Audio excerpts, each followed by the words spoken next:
Apakah godaan dan cobaan sebelum menikah maupun mana? Apa pertanyaannya? Apakah godaan dan cobaan sebelum menikah? Sebelum menikah menengok anak gadis orang. Kalau udah menikah menengok bini orang. Banyak orang-orang yang berselingkuh waktu ditanya, kenapa kau berselingkuh? Apa jawaban dia? Lebih berselera menengok bini orang daripada bini sendiri. Ini penyakit ini. Ini penyakit psikologis. Itulah kenapa perempuan disuruh menutup wajahnya. Jangan ejek perempuan bercadar. Kenapa? Karena bercadar itu sunnah. Tapi yang tak bercadar pun tidak apa-apa. Bukan berarti dosa haram. Karena kalau bercadar wajib berarti tak bercadar haram. Bercadar, yang mau bercadar silakan. Yang tak mau bercadar ya tak apa-apa. Tapi jangan bersolek berlebih-lebihan di muka laki orang. Ini banyak orang bersolek ini kan untuk laki orang. Untuk laki dia macam hantu. Apakah godaan setelah menikah? Kalau engkau jumpa perempuan di tepi jalan, engkau tertarik melihat dia, pulanglah ke rumah. Pesan Sayyidina Ali. Kalau kau nampak perempuan di tepi jalan, tertarik melihat dia, pulanglah ke rumah. Karena apa yang ada pada perempuan itu ada juga di rumah. Baiti jannati, surgaku, rumahku adalah surgaku. Bidadari surga yang dikirim Allah Subhanahu wa taala. Faman lam yastati' man istata'a minkumul ba'ata falyatazawwaj. Siapa di antara kalian yang sudah sanggup menikah, menikahlah. Fa innahu aghaddu lil basar. Menikah itu menjaga pandangan. Wa ahsanu lil farj, menjaga kemaluan. Faman lam yastati', kalau tak sanggup menikah, fa alaihi bisawm, banyak puasa sunat. Fa innahu lahu wija, karena itu obat. Karena kalau makan, apalagi Pulau Kundur makanannya enak, makan sotong, makan cumi, makan kepiting, makan udang, libido seksual naik. Tapi kalau dia puasa sunat, tak ada bebini, banyak puasa sunat. Cantik pun perempuan itu tak nampak. Bro, atau cewek cantik, tak nampak, udah aku udah mau mati udah. Maka suruh puasa. Ibu-ibu, bapak-bapak, anak yang sudah akil balik, kewajiban kita sebagai orang tua ini 3. Pertama, ayyusammihi biismi khairin, kasih nama yang bagus-bagus. Yang kedua, ayyu'allamahul kitaba idza aqala, ajarkan baca kitab, masukkan sekolah. Yang ketiga, ayyuzawwijahu, nikahkan dengan orang baik-baik. Kau udah sekolah nak, kau mau kunikahkan, ada nampak perempuan yang baik, kalau ada kami pinangkan, kalau tak ada udah kami siapkan. Nah, nikahkan dengan perempuan baik-baik, jaga kehormatannya. Yang perempuan pun juga nikahkan dengan laki-laki yang baik-baik. Mudah-mudahan anak bapak ibu dapat jodoh yang soleh solihah. Bagaimana cara kita menghadapi melaluinya Pak Ustaz? Tak usah banyak-banyak teori. Bebini.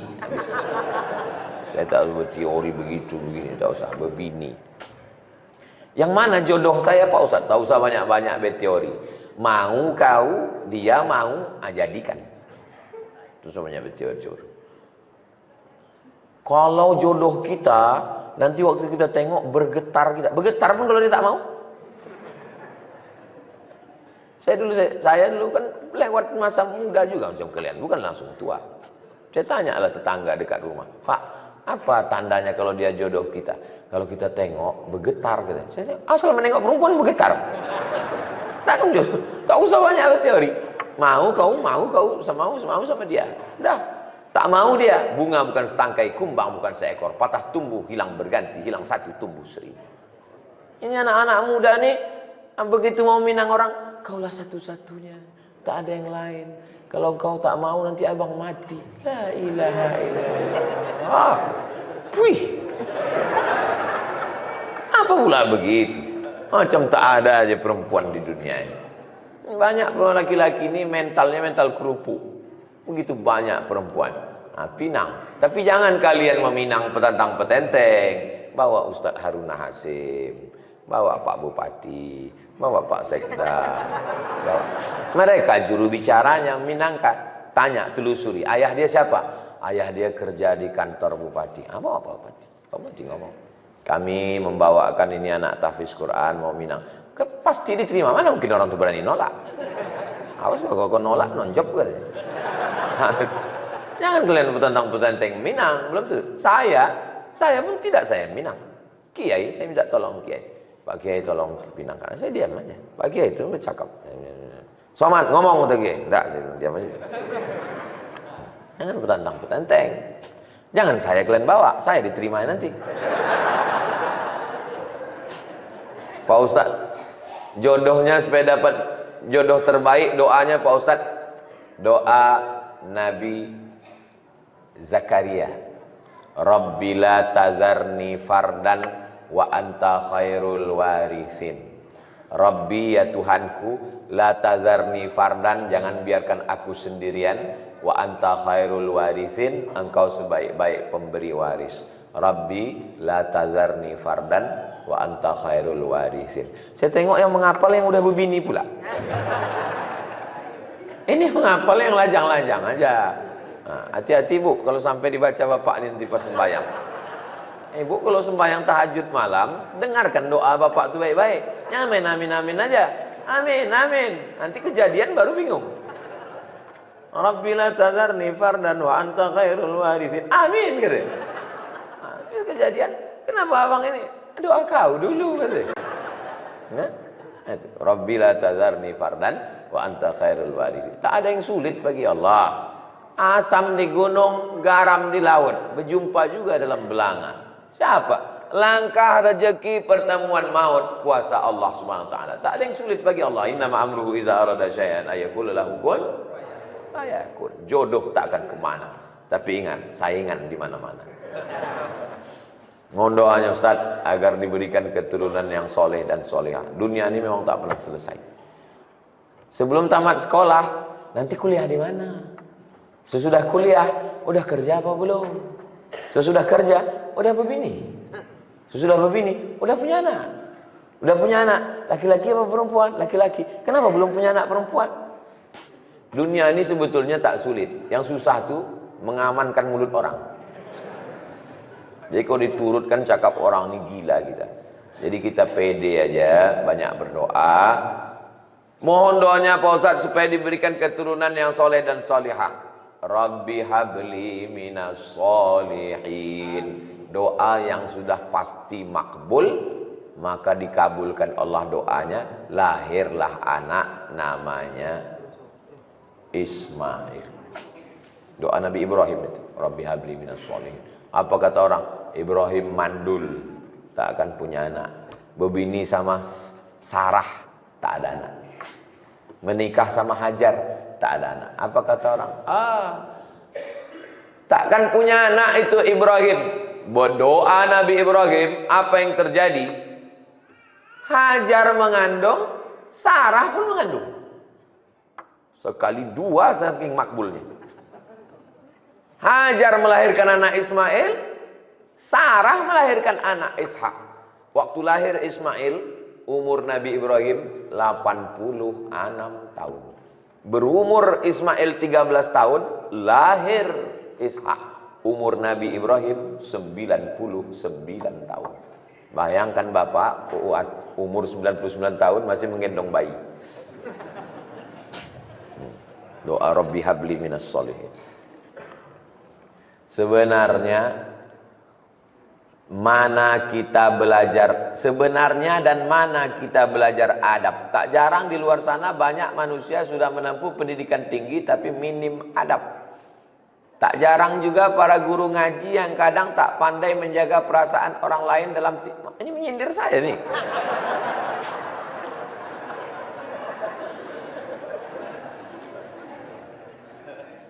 Yang mengajar adab yang pertama kali itu adalah ibu. Ini saya duduk di atas nih. Duduk di atas dikasih kursi ini.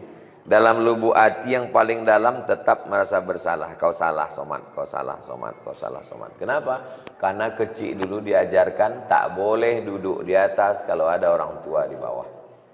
Sampai udah setua ini pun tetap dia tengiang. Tetap nampak wajah almarhum Muhammad. Tak boleh duduk.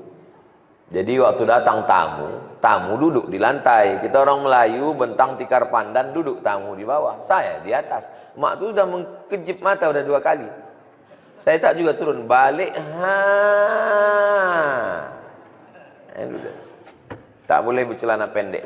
Saya tak punya celana pendek. Sampai hari ini, kalau diajak orang mandi ke pantai, tetap bercelana panjang. Mandi kolam renang, tetap celana pendek. Tak boleh celana pendek. Kalau bercakap mesti ada ujungnya. Di mana kau sekolah? Di pesantren tu, di pesantren pakcik, di pesantren mak, di pesantren wak. Anak sekarang tak ada ujung. Kelas berapa kau? Kelas 3. Sekolah di mana? SD. Tak ada ujung. Kita dulu ujungnya mesti ada. Kalau jumpa cium tangan, minta doa, minta embus kepala. Diajarkan adab tata krama sopan santun. Habis makan piring bawa ke dapur, dicuci, dicium sebelum diletakkan di rak piring. Adab. Makanya Islam ini adalah agama Islam. Islam kata salam. Salam artinya selamat. Selamat lidah, dari kata kasar selamat. Tak ada gunanya ilmu banyak. Kalau cerita ilmu banyak, yang paling banyak ilmunya google.com. Kalau cerita paling kuat hafalan, yang paling kuat hafalannya youtube.com. Yang paling hebat amalnya sampai masuk ke surga. Pernah dia tinggal di surga, keluar lagi, iblis. Iblis itu pernah di surga. Kita sehebat-hebat kita belum pernah masuk surga lagi. Kata iblis, hebat aku lagi dari kau, kata iblis. Makanya akhlak. Ajarkan anak akhlak. Siapa yang menanamkan akhlak? Di rumah. Karena anak paling lama di rumah. Jadi kalau nampak orang tak berakhlak, itu berarti di rumah orang tua, ayah, ibu tak mengajarkan akhlak. Kalau sudah sholat sunat fajar, sampai di masjid sholat sunat qobliyah subuh lagi Pak Ustadz, namanya sholat sunat fajar. Waktunya dari azan ke iqomat. Sholat sunat fajar itu adalah qobliyah subuh. Di mana dalilnya? Sahih Muslim.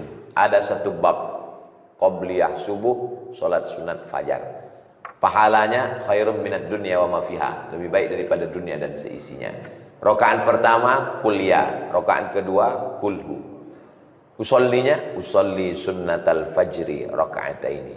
Usolli sunnatas subhi raka'ataini qabliyatan lillahi ta'ala. Salat sunat fajar sama dengan qobliyah subuh, podo, samo, sami mawon. Jadi kalau saya sudah salat sunat fajar di rumah, ke masjid, tahiyatul masjid. Habis tahiyatul masjid duduk karena sudah qobliyah. Qobliyah itu setelah azan, tak ada qobliyah sebelum azan. Kalau ada orang salat qobliyah sebelum azan, tidak sah.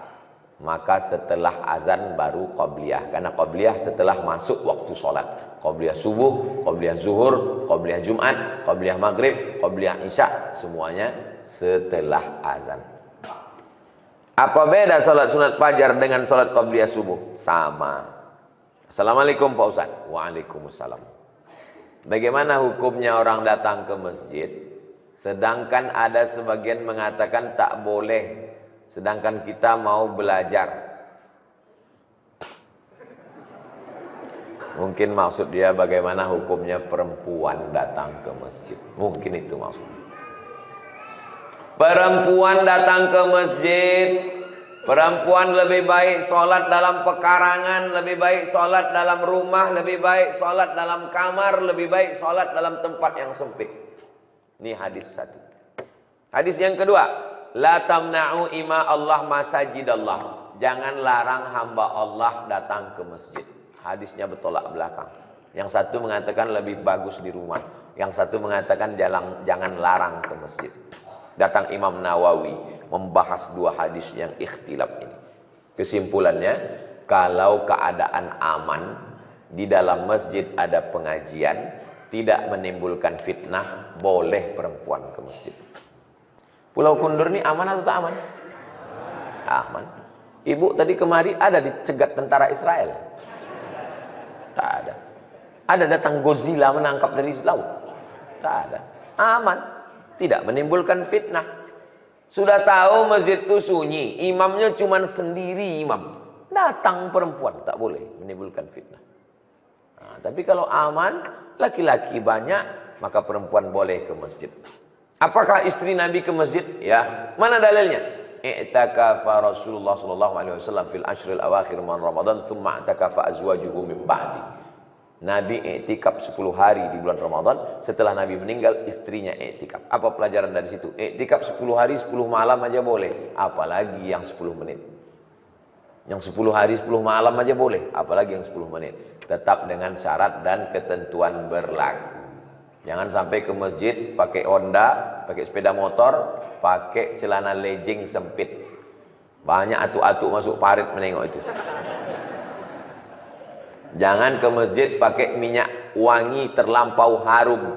Masuk dia dari pintu, baunya sampai ke imam. Hilang ayat imam itu 1 halaman. Saya merasa banyak kesalahan terhadap suami. Bagus. Saya sudah sering minta maaf. Suami sudah maafkan. Tapi saya tetap saja merasa bersalah. Di sini saya tanyakan, apakah yang saya lakukan supaya perasaan saya tenang? Merasa bersalah padahal tak salah, itu kerja setan.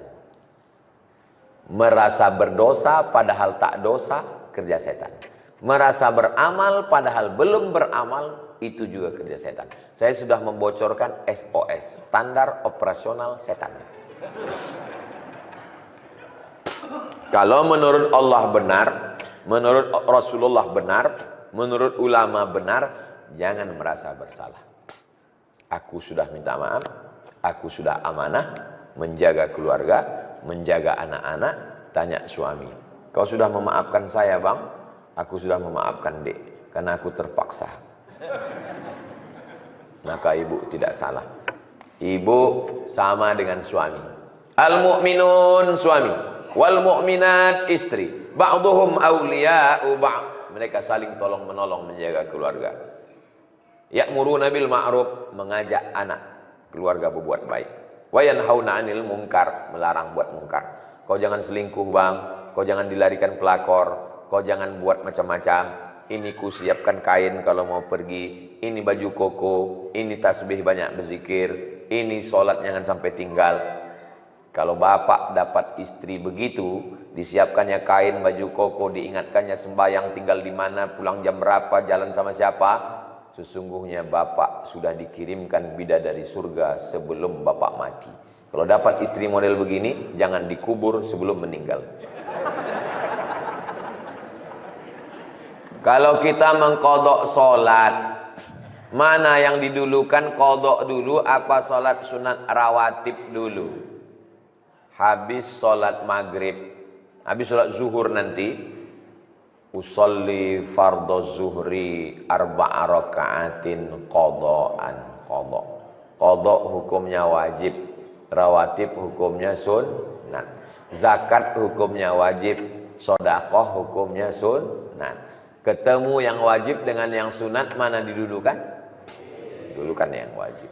Tapi kalau saya qada' terus Pak Ustadz, saya tidak ba'diyah lah. Apa pula halangannya qada'? Bukan berat qada' itu. Kita hitung 1 rakaat itu berapa menit. Tunggu ya, paskan dulu detiknya. Allahu Akbar, Allahu Akbar kabiran walhamdulillahi katsiran wa subhanallahi bukratan wa asila wajjahtu wajhiya alladhi fatara as-samawati wal arda hanifan musliman wa ma ana minal musyrikin inna salati wa nusuki wa mahyaya wa mamati lillahi rabbil alamin la syarika lahu wa bidzalika umirtu wa ana minal muslimin. Bismillahirrahmanirrahim. Alhamdulillahi rabbil alamin arrahmanir rahim maliki yaumiddin iyyaka na'budu wa iyyaka nasta'in ihdinas siratal mustaqim siratal ladzina an'amta 'alaihim ghairil maghdubi 'alaihim waladdallin amin. Bismillahirrahmanirrahim. Qul huwallahu ahadun lahus samadun lam yalid wa lam yulad wa lam yakul lahu kufuwan ahad. Allahu akbar subhana rabbiyal azim wa bihamdi subhana rabbil azim wa bihamdi subhana rabbil azim wa bihamdi. Sami Allahu liman hamidah rabbana lakal hamdu mil'us samawati wal ardi mil'u ma syi'ta min syai'in ba'du. Allahu akbar subhana rabbil a'la wa bihamdi subhana rabbil a'la wa bihamdi subhana rabbil a'la wa bihamdi. Allahu akbar rabbi fili warhamni wajburni warfa'ni warzuqni wahdini wa'afini wa'fu anni. Allahu akbar subhana rabbil a'la wa bihamdi subhana rabbil a'la wa bihamdi subhana rabbil a'la wa bihamdi. Pas 1 menit. 1 menit 1 rakaat. 4 rakaat 4 menit. Tambah ba'diyah 2 rakaat. Cuma 6 menit salat. Siapa bilang sholat itu berat? Nonton bola 60 menit. Perpanjangan waktu, dibohongi pula semua wasit. Kenapa tahan? Scroll 60 menit. Kenapa tahan? Qadha cuma 4 menit, tak tahan. Berhasil setan. Apakah saya salah jika saya berpihak kepada mereka yang lemah padahal mereka salah? Udah lemah salah pula lagi. Pula kita berpihak kepada orang yang salah. Betul kata Allah, betul kata Rasulullah, betul kata ulama, lemah dia, kita tolong. Unsur akhaka, tolong saudaraku, zaliman atau mazluman, yang zalim maupun yang dizalimi. Kalau yang dizalimi kami tolong, kami tahu cara menolongnya. Yang dizalimi kami tolong. Tapi kalau yang menzalimi, macam mana kami menolongnya? Tahan tangannya. Orang yang mau menzalimi, memukul, menganiaya, tahan tangannya. Begitu cara menolong orang. Tolong saudaramu yang menzalimi maupun yang dizalimi. Jangan diam menengok orang teraniaya. Saya jalan bawa mobil, nyetir sendiri. Saya tengok ada satu anak diletakkan di atas parit. Di atas parit ini ada papan. Anaknya berdiri, dilempar sama 2 orang anak pakai batu. Turun saya dari mobil, saya tengok lama. Saya tengok anak yang dilempar. Habis itu rupanya lama-lama 2 anak ini sadar, ditengoknya saya. Tengoknya saya, ketakutan. Saya bilang, kau berdua bawa ayah kau sini, aku pijak batang lehernya. Kalau sekali lagi ketangkapku kau menganiaya, membuli anak-anak ini, habis kalian gua. Saya paling pantang menengok orang, membuli orang. Baik anak-anak maupun orang dewasa. Tak boleh menganiaya orang, tak boleh menzalimi orang. Maka kalau kita menengok ada, walaupun hal kecil remeh-temeh, banyak orang, itu anak-anak biasa. Itu sudah membunuh mental dia. Berapa banyak anak-anak bunuh diri gara-gara mentalnya diejek, diolok, mengadu sama maknya, ngadu sama ayah. Memang begitu anak-anak. Jangan, anak-anak ini mesti kita bela. Anak saya, keponakan saya, itu ditanya. Ada kawan di kelas itu yang ngejek-ngejek, ngolok-ngolok, ada? Tak ada. Kalau ada mengejek, balas. Mana boleh kita balas ejek? Boleh. Disentilnya telinga kau, cabut telinga dia. Yang dibiarkan anak kita dia olok-olok orang. Apakah saya membatasi pergaulan suami? Kalau suami berkawan sama peminum khamar, pecandu narkoba, ibu jangan diam. Jadi bagaimana kami bersikap kalau suami saya nih Pak Ustadz sering berkawan, mabuk-mabuk, sakau-sakau, pecandu narkoba? Sebentar ya.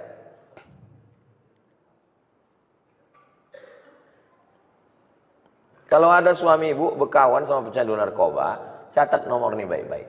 0813 11 44 21 93. Nomor BNN. Badan Narkotika Nasional. Sekarang mungkin ibu belum tertarik untuk menulisnya. Tapi nanti kalau ingat, cari ceramah saya di Masjid Hijir Ismail di menit yang pokoknya pas di ujung-ujung pas tanya jawab. Hubungi BNN, suruh tangkap. Karena kalau ibu menasehati, janganlah bang pakai narkoba bang. Oh dia amuknya ibu, tangkap dia. Sesudah tangkap, jenguk. Insya Allah, udah menangis darah dia. Biar agak-agak 3 malam. Orang kalau tidak dikasih efek jerah, kalau tidak shock terapi, dia tak akan takut. Nah mesti begitu. Nanti kalau ada orang yang mengeluh suaminya, suami pecandu narkoba, suami pejudi, suami ini, suami jahat, suami nakal, segala macam. Insya Allah kalau pakai jurus saya ini, gimana suaminya bu? Alhamdulillah Pak Ustadz, sudah ditangkap. Tak mampan lagi nasihat zaman sekarang. Bagaimana dengan perempuan yang tidak berjamaah subuhnya, tapi mau melaksanakan sholat sunat isyraq di rumah? Di rumah itu usahakan ada namanya musolla al-bait. Musolla al-bait dalilnya Nabi datang bertamu ke rumah sahabat. Setelah makan Nabi bertanya, "Aina turidu an usolli?" Di mana kamu mau saya sholat di rumahmu? Kata sahabat, sholat di sini ya Rasulullah. Nabi pun sholat. Tempat sujud Nabi di rumah itu dijadikan musolla al-bait. Itulah dalil sunnah membuat satu sudut rumah musolla. Tapi rumah kami tak besar Pak Ustadz, bukan rumah orang kaya, tak ada musolla khusus. Tak perlu. Buat aja satu sudut yang biasa sholat di situ. Sholat duha di situ, tahajud di situ, letakkan sajadah di situ. Maka menurut mazhab Hanafi, musolla al-bait, perempuan boleh iktikaf di situ. Laki-laki tak boleh. Laki-laki mesti di masjid. Perempuan yang berat, ada anak kecil, kesulitan, kesusahan, dia boleh iktikaf di situ dan dia boleh sholat sunat isyraq. Ya bagi yang berat. Karena sholat sunat isyraq mesti di masjid. Nah, oke dia sholat di situ. Habis itu dia berzikir baca Quran sampai masuk waktu jam 6.11. Habis itu baru dia selanjutnya ada aktivitas-aktivitas. Hilang pula pertanyaan yang tadi yang kertas itu ada. Saat ini saya sedang dilema, sudah lama menantikan momen pencerahan dari Ustaz. Saya merupakan salah satu anggota dari Ormas Islam. Suatu ketika terdengar kabar tak sedap bahwa atasan kami melakukan sebuah tindakan kemungkaran, memakai uang umat untuk hal pribadi, tapi adanya musyawarah. Sampai suatu hari kami beberapa anggota yang dapat dipercaya melakukan interogasi. Akhirnya memang terkuak bahwa dia menggunakan uang untuk keperluan pribadi tanpa ada campur tangan dari pihak bahkan keluarganya tak tahu menahu. Saat itu pula secara tak langsung kami bilang kepada dia agar seharusnya uang itu diganti, namun dia malah berdalil ini seakan-akan enggan untuk mengganti. Alasan lain kenapa kami enggan untuk melaporkan ini kepada pihak adalah alasan keluarganya takut menanggung malu akibat dari perbuatannya, juga untuk menjaga citra baik agama Islam. Mulai saat ini saya secara pribadi sudah benci dengan dia. Saya sudah berusaha dengan hati maupun perkataan, bahkan sampai saat ini ketika melihat hati ini terberi geram, tak mau datang. Ditambah lagi sampai saat ini masih berlanjut isu dia kerap melakukan kecurangan. Seperti yang Ustaz sampaikan, kita begitu membara berapi-api kita yang mencegah kelakuan bejat Zionis Israel berada di Palestina. Tapi ketika melihat kemungkaran di depan mata kita diam. Laporkan ke polisi. Kalau mau ganti. Kalau takut melaporkan Fir'aun ini ke polisi, ganti duit yang hilang itu. Karena itu duit umat. Duit masjid, duit ormas, itu duit umat. Pertanggungjawabannya kepada umat. Kalau tak mau melaporkan dia karena menjaga nama baik, ganti duit itu. Tapi kalau tak sanggup mengganti, lapor ke polisi. Akan disita barang dia untuk mengganti duit itu. Ustadz, sekretaris kita memakai duit. Melaporlah wakil saya ke saya. Dekat rumah mak saya ketua, ini wakil saya, sekretaris memakai. Berapa dipakainya? 45 juta. Saya bilang, lapor ke polisi, penjarakan dia. Malulah kita Pak Ustadz, begitu begini, nanti kami ini. Pergi saya ke kamar, saya ambil duit. Ini 45, masukkan ke kas, mengganti si hantu belau setan laknatullah alaih. Keluarkan dia dari pengurus, jangan masukkan lagi. Kalau mau, ganti pakai duit pribadi. Kalau tidak, laporkan ke polisi. Jangan diam. Kalau takut melaporkannya, laporkan ke saya. Nanti datang, jumpai saya. Biar saya melaporkan ke Pak Kapolres. Lengkap dengan KTP semuanya. Biar saya melaporkan ke Pak Kapolres. Biarlah saya terlambat pulang nanti agak 1 jam. Yang didiamkan. Kenapa didiamkan? As-sakitu anil haq, diam melihat kemungkaran, setan akhras, setan bisu.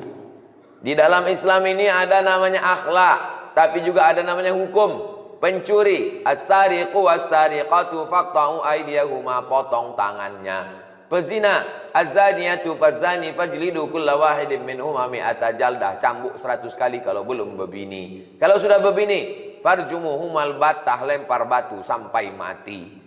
Islam ini bukan cuma akhlak, Islam ini ada hukum. Untung syariat Islam tak dilaksanakan. Kalau dilaksanakan syariat Islam tak betangan kau bilang. Masih syukur aku masih mau pakai hukum polisi, kau cuma di penjara. Apa pula malu kepada agama Islam? Ini buktinya dia terus melakukan kecurangan. Ini kertas-kertas ini saya simpan, saya bawa balik. Karena kalau tak saya bawa balik, tinggal di sini tanya, tulisan siapa tadi itu? Mudah-mudahan Allah menjaga kita semua insyaallah. Ala hazihi